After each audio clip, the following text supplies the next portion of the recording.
पूज्यपाद श्री उड़िया बाबा जी महाराज कहते हैं, अय उपासक, मन में यदि कोई वासना रखोगे तो तुम्हारा पुनर्जन्म निश्चित है। बहुत ध्यान से सुनिएगा, ये बड़े न्यायाधीश हैं, ये ब्रह्म प्राप्त भगवत प्राप्त महापुरुष जो बोलते हैं यही प्रमाण माना जाता है। अगर आप महान पाप किए हैं और कोई महात्मा कह दे जाओ कुछ नहीं सब ठीक है, एक भी पाप का दंड आपको नहीं मिलेगा। सच्ची माना ना, ये न्यायाधीश हैं, ये बड़े बड़े महापुरुष, इसीलिए इनसे जो लाभ मिलता है वो भगवान से भी बढ़कर लाभ कहा जाता है। क्योंकि भगवान में तो जब पूर्ण शरणागति होती तब हम तो हम सर्व पापेभ्यो मोक्षयिष्यामि मा शुचा, और पूर्ण शरणागति यही महापुरुष जन कराते हैं। एक एक शब्द पर कभी संशय मत करना, ये जीवन का वो सूत्र हैं जिनके आधार पर बाल्यावस्था से चला गया है। अय उपासक, अय साधक, मन में यदि कोई वासना रखोगे तो पुनर्जन्म तुम्हारा निश्चित हो गया है। होश में हो जाओ। वासना, ये भोग लूं, ये देख लूं, ये चाहत है, इसके सिवा हम नहीं कुछ पसंद करते, इसके बिना हम नहीं जी सकते, ये सब वासना। हिरण में ममता हो गई तो भगवान के पुत्र हैं, भगवान ऋषभ देव जी के पुत्र हैं भरत जी महाराज, अगला जन्म हिरण का हुआ। स्त्री में आसक्ति हो गई पुरंजनी में तो पुरंजन का अगला जन्म स्त्री का होगा।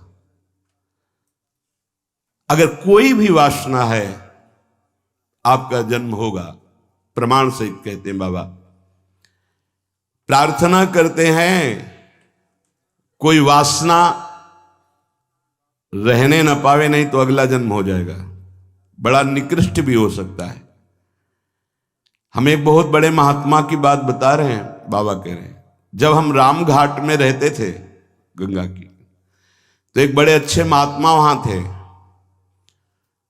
उन्होंने एक अपनी कुटिया बना रखी थी। एक दिन उनके कोई बड़े धनी मानी भगत आए और सोने की कई मुहरें चरणों में रखी, भेंट में रखी। उन्होंने सोच करके ले लिया कि संत भंडारा करेंगे, और गीता जी के एक बस्ते में बांध कर रख दिया। वस्त्र को आवेष्टित करके ग्रंथ को जब रखा जाता है तो उसे बस्ता कहते हैं। एक रस्सी होती और उसको जब ऐसे करके कई बार लपेटा, उसी में वो स्वर्ण की मुद्राएं रख दी, मोहरें। सोचा कि कभी समय आएगा तो हम भंडारा कर देंगे। कुछ संतों ने उनसे कहा चलो तीर्थ यात्रा करने बद्री नारायण चलते हैं। चिंतन में आया कि वो मोहरें रखी, भंडारा करना था, पर संतों से कह नहीं पाए और चले तो बद्री नारायण नहीं पहुंच पाए, रास्ते में ही प्राण निकल गए। प्राणों का क्या भरोसा,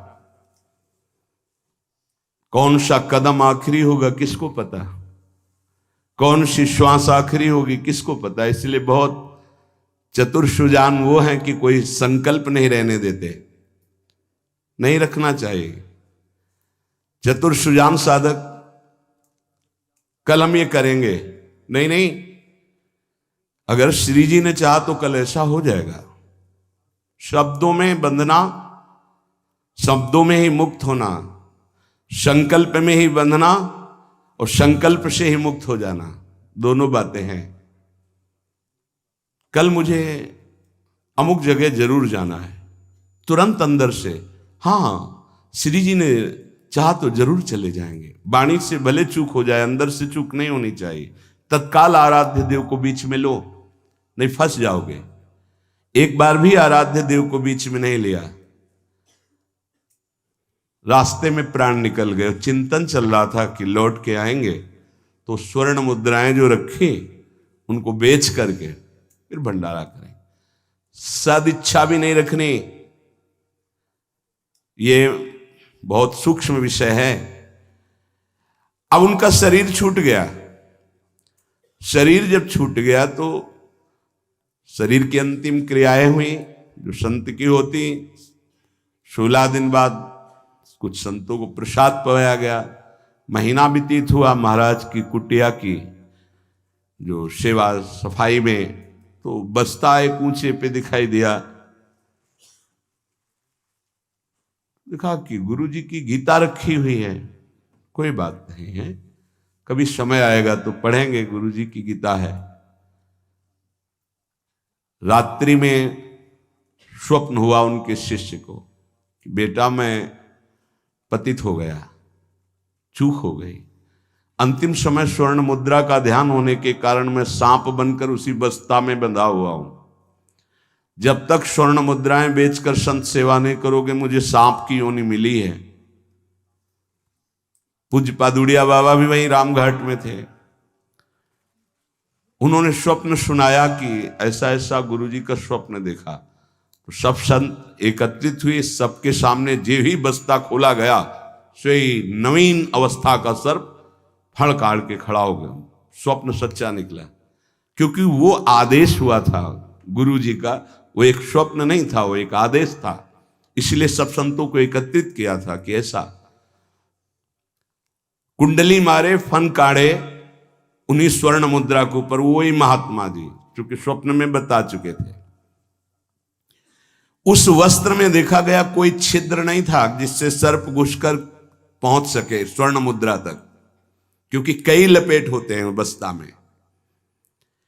ये देखकर सब महात्मा आश्चर्यचकित हो गए कि भाई थोड़ी सी असावधानी हुई कि स्वर्ण मुद्रा का चिंतन बना तो सर्प होकर के गुरु जी को बैठना पड़ा। उस सर्प को बड़े सम्मान, किसी को कुछ नहीं काटा, कुछ नहीं छेड़ा, उसको बहुत सम्मान से आदर पूर्वक जंगल में जाके दुखी होकर शिष्यों ने छोड़ा और उन मोहरों को बेचा गया। संत भंडारा हुआ, उनकी जो ही वासना की पूर्ति हुई, ये वासना बन गई थी, तो ही शरीर छूटा उनका और अपनी गति को प्राप्त हुए। इसलिए उपासक, ये सद्वासना थी। सद्वासना जब बंधन को प्राप्त करा सकती है, तो असद वासना कौन कौन सी दुर्गति देगी, ये बहुत सूक्ष्म विषय है। एक महात्मा पधार रहे थे तो वृक्ष के नीचे लेटे थे, ऊपर आम का फल था। पके हुए आम के फल में दृष्टि चली गई। अंतिम समय तो उसी में कीड़ा बनकर आम के पेड़ में आए। शिष्य समर्थ थे, उनको ध्यान के द्वारा जब पता चला तो उन्होंने फिर भजन बल से अपने गुरु जी का उद्धार किया। कई बार ऐसा देखा गया है कि शिष्य के द्वारा गुरु को भगवत साक्षात्कार होता है। सुतीक्ष्ण जी को पहले से ठाकुर जी का साक्षात्कार हुआ, साथ लेकर फिर अपने गुरु जी के पास साक्षात्कार करवाने प्रभु को गए। बड़ी महिमा है भजन की। गुरु प्रदत्त भजन से बड़ी सामर्थ्य शिष्यों में जागृत हो जाती है। विश्वास करो, विश्वास करो, बाबा 2 बार कह रहे हैं। जो कह रहे हैं उस पर विश्वास करो। कोई वासना मत रहने दो, ढूंढ ढूंढ करके वासना को नष्ट कर दो। तुमसे ना नष्ट होती हो तो गुरुजनों के सामने रख दो, प्रभु के सामने रख दो। प्रभु इस वासना को नष्ट कर दो। देख लो, भंडारे की वासना ने सांप बना दिया, मृग की वासना ने मृग बना दिया, हिरन बना दिया। हमारी इतनी वासना है, हमारा क्या होगा? कभी विचार किया है अंदर बैठ के? कितनी बाजार लगी वासना की। ये सब वासनाएं कट जाएंगी यदि एक सूत्र रख लो, श्री जी की इच्छा। ऐसा करेंगे, हाँ, श्री जी की इच्छा से, अंदर से ऐसा, हाँ, प्रियाजू की जैसी इच्छा। वो तुम्हें बांध ही नहीं पाएगी कोई वासना, क्योंकि प्रियाजू प्रधान हो गई है। उपासक प्रभु को भूल जाता है। जब कोई वासना होती तो अपना ऐसा अंधकार पैदा करती है कि प्रभु को भूल जाता। जैसे भरत जी भूल गए, जिन प्रभु के स्मरण में बाधा ना पड़ जाए, राज रानी, राजपुत्र और राज्य का त्याग कर दिया। वही हिरन की बाधा को कैसे स्वीकार कर लिया कि प्रभु का विस्मरण हो रहा है, प्रभु की सेवा छूट रही हो, हिरन के दुलार में घूम रहे हैं। हिरन बनना पड़ा। बहुत सावधान। अगर हम सब सावधानी पूर्वक उपासना करें तो इसी जन्म में हम जीवन मुक्त हो जाएं। गुरुदेव, इष्ट, इष्ट का मंत्र और माला, ये साधना की 4 विशिष्ट पद हैं। गुरुदेव, इष्टदेव, इष्ट मंत्र और जिससे माला, जिससे मंत्र जपते हैं, इनमें एक भी नहीं बदलना चाहिए, बहुत जल्दी सिद्ध हो जाएगा। माला ऐसे नहीं कि गंदी हो गई फेंक दी, दूसरी नई माला ले ली, टूट गई मुझसे, या माला की थैली, दोनों। एक उपासक के पास फटी हुई बहुत मलिन थैली थी, हमने कहा बदल दो ना, नहीं गुरु प्रदत्त है, ये आजीवन चलेगी ऐसे, बहुत जल से धो देंगे, यमुना जी में धो देंगे, बदल तो नहीं सकते, आजीवन के लिए। अच्छा लगा, ठीक है, गुरु प्रदत्त है, इसे बदल नहीं सकते। माला झोली, यहां रोज नई चमकती हुई, देखो ध्यान दीजिए, गुरु, इष्ट, इष्ट मंत्र और माला, ये चारों बहुत जल्दी परिपक्व अवस्था प्रदान करती हैं। इनमें से एक भी यदि बदला जाए तो बेविचार दोष उत्पन्न हो जाएगा। गुरु, इष्टदेव, इष्ट मंत्र, मंत्र जपने की माला और माला झोली सहित, इसे खिलवाड़ ना समझे। यदि तुम किसी की माला चुरा लेते हो तो कभी तुम्हें उसके जपे हुए का फल नहीं मिलेगा, और यदि तुम्हारी माला कोई गिर जाए, भूल जाए, कोई चुरा ले, तो तुम्हारे आधे भजन का प्रभाव निष्फल कर दिया जाएगा। ये न्यायाधीश बोल रहे हैं। माला प्राणों से भी अधिक प्यारी रखी जाती है, ऐसे नहीं कि जहां मन आया वहां रख दिया, नहीं, सदैव अपनी छाती से माला लगा के रखी जाती है। अगर कोई बात करनी, कोई सेवा करनी, तो माला को यहां ऐसे रख लिया, गले में डाल लिया कि नहीं। अब कुछ लोग ऐसे नहीं रखी जाती, अगर माला रखना भी है तो उसके नीचे आसन होना चाहिए, उससे हम मंत्र जपते, खिलवाड़ नहीं। यदि चोरी चली गई तो भी आपका आधा भजन निष्फल हो जाएगा, और चुराने वाले को कभी भी जितना जप करेगा उसका फल नहीं मिलेगा। किसी की माला से जप नहीं करना चाहिए। मिली हुई माला को जहां मिले वहां सम्मान से टांग दो, कभी लौटेगा वो तो ले लेगा, कभी माला पड़ी हुई उठाना नहीं चाहिए, लेना नहीं चाहिए, उससे कुछ लाभ आपको मिलेगा नहीं। अगर यहां माला पड़ी है तो यही टांग दो, जिसकी माला है अगर वो वापस आएगा तो वहां मिल जाएगी उसको। कभी आप किसी की माला से जप न करें। जो किसी की माला चुरा लेता है उसकी कभी आध्यात्मिक उन्नति उससे नहीं हो सकती। माला, झोली, इष्ट मंत्र, गुरुदेव और इष्ट देव आजीवन एक ही रखे, बदलाव न करे।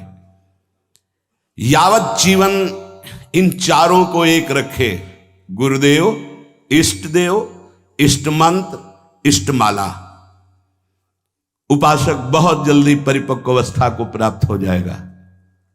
ये बातें बड़ी गूढ़ हैं, ये आध्यात्मिक सत्संग, इसलिए आपको सुनने को मिल रही। कर्म 4 प्रकार के होते हैं। एक कर्म जिनसे यहां भी सुख मिले और परलोक में सुख मिले, जैसे हम यहां किसी भूखे को भोजन पवा देते हैं तो हमारी संपत्ति भी बढ़ेगी और परलोक में इसके पुण्य का बड़ा लाभ प्राप्त होगा। या हम ऐसी कुछ अपने धन से व्यवस्था करते हैं जिससे भजन करने वाले संतों को सुख मिले, जो सतमार्ग में चल रहे हैं उनकी वास की व्यवस्था, वस्त्र की व्यवस्था, भोजन की व्यवस्था, यहां भी तुम्हारे ऐश्वर्य बढ़ेगा और परलोक में भी भगवत कृपा प्राप्त होगी। औषधालय खोल देना, प्याऊ खोल देना, ऐसी व्यवस्था कर देना जिनकी व्यवस्थाएं नहीं हैं, उनको वस्त्र है, भोजन है, औषधि है, इस तरह की, तो यहां भी सुख और परलोक में भी सुख। पर ध्यान रहे, पोस्टर बैनर नहीं होना चाहिए। अगर आपने कहीं छपवा दिया या अपनी जबान से कह दिया तो उसका प्रभाव क्षीण हो जाता है। ये लोग समझते नहीं। आपने वृंदावन आए, 100 संतों को भोजन पवाया, इसके बाद पूरे गांव में 4-4 जगह बैठ के, कि वृंदावन गए थे, 100-2 संतों को ऐसा पवाया, संत भी कह रहे थे कि वाह भाई, और 100-100 रुपया भेंट दी। वो बड़ाई जो आप झोंक रहे हो ना, सब खाली हो रहे हो आप। चुप। ये लोग कुछ ऐसे देहाभिमानी होते हैं कि एक पंखा भी टंगवाएंगे ना तो पंखा की हर पंखुड़ी में जिला अमुक, बाबा का नाम, दादी का नाम, और ये नाम और वो नाम, अपना नाम, पूरा पता, फोन नंबर सहित पंखा में ऐसे देखे गए। कुछ भी करना है पूरा, ये सब। तुम्हें अपने नाम की चिंता है या संतों की सेवा की चिंता हुई? तो ये ध्यान रखो, जिनमें यहां भी सुख मिले और परलोक में सुख मिले उसे सत्कर्म कहते हैं। सत्कर्म गुप्त होना चाहिए, पर अभिमान गुप्त होने नहीं देगा, पक्का। वो चाहे दीवाल से कहेगा जरूर। ये अंदर देख लेना, फूलन आएगी, कहना कुछ तो ऐसा कि बाद में संत पाएंगे, पहले ही परिक्रमा मार्ग में बोर्ड लग जाता है, आज यहाँ 100 संत सेवा और अमुक जिले के अमुक अमुक अमुक ऐसे। तब ये लगता है कि कैसे तुम नादान बच्चे हो, तुम्हें इतना बड़ा सौभाग्य सुकृत का मिला था, इतना महान सत्कर्म, और तुमने सब मिटिया मेट कर दिया। और उनको लगता है कि सत्कर्म का फल यही है। 100 रुपया के अगर फूल डालने हैं तो फिर 100 लोगों को तो पता चलना चाहिए कि वीडियो में कि हम ही फूल डाल रहे थे। बड़ा हम का खेल चालू है। ये कर्म तभी परलोक में आपको मिलेगा जब यहां आप गुप्त रखें। देखा है आपने गुप्त कैसे कमाई की जाती। बहुत बड़ी यज्ञ की थी, मैदा फैक्ट्री के मालिक थे। जब वो आते थे कानपुर में गुरु आश्रम में संत दर्शन के लिए, तो 20 गाड़ियां उनके साथ होती थी, और आधा किलोमीटर पहले ही रुक करके नंगे पैर पैदल आते थे। जब वो यज्ञ करवाए तो एक हाथ में झाड़ू सोहनी और एक में डलिया, और जो ऐसे खा पी के दोना पत्तल फेंक देते वो उठाते। कहीं कोई पोस्टर नहीं, कहीं और इतनी दिव्य, सब खान पान सामग्री सब ऐसी। और वो केवल चेक करते थे अपने कार्यकर्ताओं का, झाड़ू लिए हुए वो लिए। कोई जैसे पूछता यज्ञ कौन करवा रहा, तो बोले हमको तो यहाँ दोना पत्तल फेंकने की सेवा मिली, हमें तो पता नहीं। कोई जान नहीं पाया कौन करवा रहा है। अपने लोग इसलिए जानते थे कि प्रेरणा से हो रही थी। ऐसे सत्कर्म की कोई जान ही नहीं पाया कि किसने करवाई यज्ञ। और इतना बड़ा खान पान, कानपुर महानगर जहां लाखों लोग खाते पीते, उनके पास कोई कमी नहीं, कहीं भी कोई अभिमान का लेश मात्र नहीं। दूसरा मतलब पहला है जो इस लोक और परलोक दोनों में सुख प्रदान करे, वो ऐसे धार्मिक सत्कर्म। दैन्यता की मूर्ति, साधुता अपने आप आ जाएगी जब आप ऐसा समर्पण करेंगे। कितने ऐसे, एक नहीं कितने ऐसे जिनको ये है ही नहीं कि हमारी जानकारी कोई, कि हम कुछ सेवा करते हैं। अहम को पुष्टता चाहिए। इस लोक परलोक में यदि अपने कर्म का जो सुकृत है, तो भगवान से प्रार्थना करो कि कोई न जान पावे, ऐसा कार्य करो, तो वो आपको इस लोक और परलोक दोनों में उन्नति प्रदान करेगा। दूसरा, जिनमें यहां भी दुख और परलोक में भी दुख। पहला है यहां भी सुख और परलोक में सुख। दूसरा है यहां भी दुख और परलोक में दुख।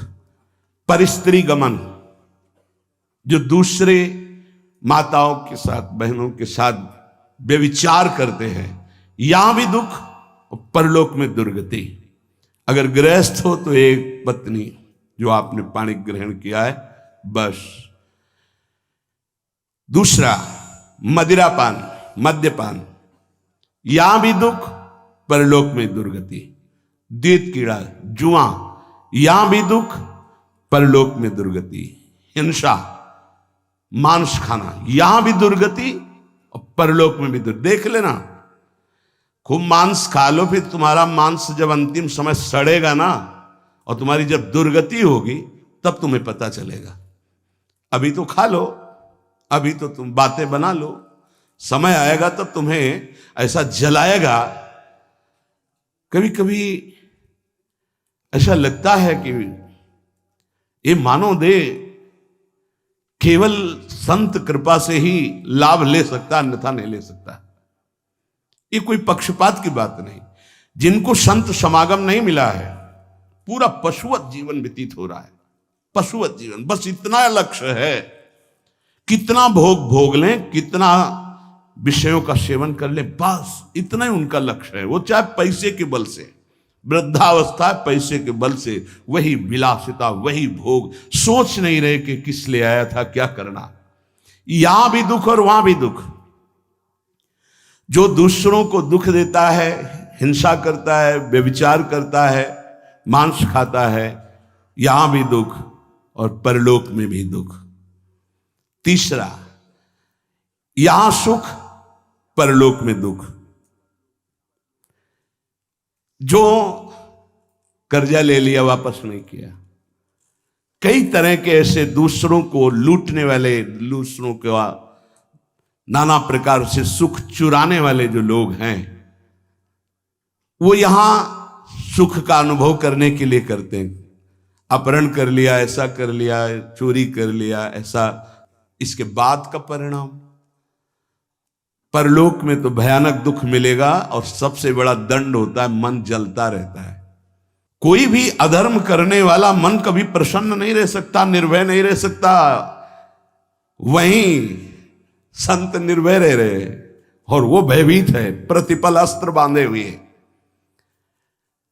जो यहां भोग प्रधान जीवन है, दूसरे का सुख छीनता रहता, छल कपट, बहुत कपटी स्वभाव होता है लोगों का। कोई बिरला ऐसा होता है जो भजन के साधना के बल से कपट को मिटा करके सरल स्वभाव न मन को टिलाई। नहीं तो सांप जैसी टेढ़ी चाल होती, सामने कुछ और, पीछे कुछ और, बोल कुछ और रहा है, कर कुछ और रहा है, सोच कुछ और रहा है। ऐसे लोग यहां सुखी दिखाई देते हैं। लोगों के प्रश्न भी रहते हैं, झूठ, कपट, छल, हिंसा, चोरी, ऐसे लोग यहां सुखी दिखाई देते हैं बड़ा, लेकिन परिणाम उनका बड़ा भयंकर होता है, महान दुख को प्राप्त होते हैं। पहला है यहां सुख वहां सुख, सत्कर्म। दूसरा है यहां भी दुख वहां भी दुख, असत्कर्म। तीसरा है भोग कर्म, दूसरों का धन छीनना, भोगों में मगन रहना। यहां तुम्हें सुखी दिखाई देंगे, बड़ा परिणाम एकदम विध्वंसक होगा, मिट्टी में मिल जाने वाला, कुछ नहीं बचेगा, सर्वनाश हो जाएगा। इसको आप आंख खोलकर देख लो, संसार में रहते हो, समाचार आदि के द्वारा संसार की जिनकी झूमती थी मिट्टी में मिल गए। अधर्माचरण करने वाला कभी सफल नहीं हो सकता। झूमती थी, अभी से लेकर इतिहास साक्षी है। जिस लोक में भुजा ठोक देता था, लोकपाल भयभीत हो जाते थे, मिट्टी में मिल गया। ऐसे ही है अधर्माचरण, चोरी, हिंसा, बल विक्रम के द्वारा दूसरे की संपत्ति को छीनकर भोगो, ये बहुत देखा है, नष्ट हो जाते हैं। समय आने पर विध्वंस, और परलोक में तो दुर्गति ही होती है। चौथा, ये बहुत जोर का है, यहां दुख, परलोक में परम सुख। ये है त्यागी महापुरुष, जिन्होंने यहां जानबूझकर समस्त भोगों का त्याग करके भगवान के लिए महान दुख को आमंत्रित किया। गर्मी, सर्दी, बरसात, निंदा, अपमान, काम, क्रोध, लोभ, मोह, मद, मत्सर, सबको सह रहे हैं। राधा राधा राधा राधा राधा, ये परम पद में आरूढ़ होंगे। तपस्वी, नाम जापक, व्रत उपवास, योगाभ्यास, साधना, इनके द्वारा पूरे जीवन कष्ट सहते रहते हैं और जगत मंगल और परम पद की प्राप्ति, ये 4 प्रकार के कर्म होते हैं, जिनमें यहां सुख वहां सुख, वो दान पुण्य सत्कर्मादि, जिनमें यहां दुख और परलोक में दुख, पापाचरण, एक शब्द में बोल सकते हैं पापाचरण, तीसरा भोगाचरण, जिसमें यहां सुखी दिखाई दे रहे लेकिन परलोक में इनकी दुर्गति होगी। दुखिया को न सताइए, दुखिया देगा रोए, और जब दुखिया के मुखिया सुने तो तेरी गति का होए। किसी को कमजोर समझकर आप फंसा दिए या कष्ट दे दिए या मार दिए और आप पदवी पे पहुंच गए, तो परम पदवी वाला जब दृष्टि डालेगा तो तुम्हारी धज्जियां उड़ जाएंगी। ये बहुत होश में, जो शब्द दूसरे के हृदय में चोट पहुंचाकर परम पद में पहुंचा दे, वही साधु के शब्द होते हैं। उठो, जागो, भूल मत करो। अगर यहां तुम सुखी होने के लिए अधर्माचरण से धन ले लेते हो, चाहे जो हो, तो परिणाम में तुम्हें बड़ा भयंकर दुख भोगना पड़ेगा। इसलिए हम प्रार्थना करते हैं, अंदर की हालत को मजबूत करना है तो दुखियों को मत सताना, निर्दोषों को दंड मत देना, पैसे के लिए किसी को गलत मत फंसाना। नहीं, चाहे जितना बड़ा अधिकार आपको मिला हो, वो अधिकार भी एक समय का है, इसके बाद नहीं। फिर तुम्हें जो कर्म का दंड मिलेगा वो भोगना पड़ेगा। त्रिभुवनपति अधिकार प्राप्त है महाराज नहुस को, भूल गए अपने कर्तव्य को और पदाभिमान में गलत आचरण में कदम रख दिया तो अजगर की योनि प्राप्त हुई, भ्रष्ट हो गए देवराज इंद्र पद से। कोई भी पद अगर आप गलत आचरण करोगे तो समय पर जब दंड देगा, पद भी छिन जाएगा, सुख भी छिन जाएगा, परिणाम महान हानिकारक दुख कारक होगा।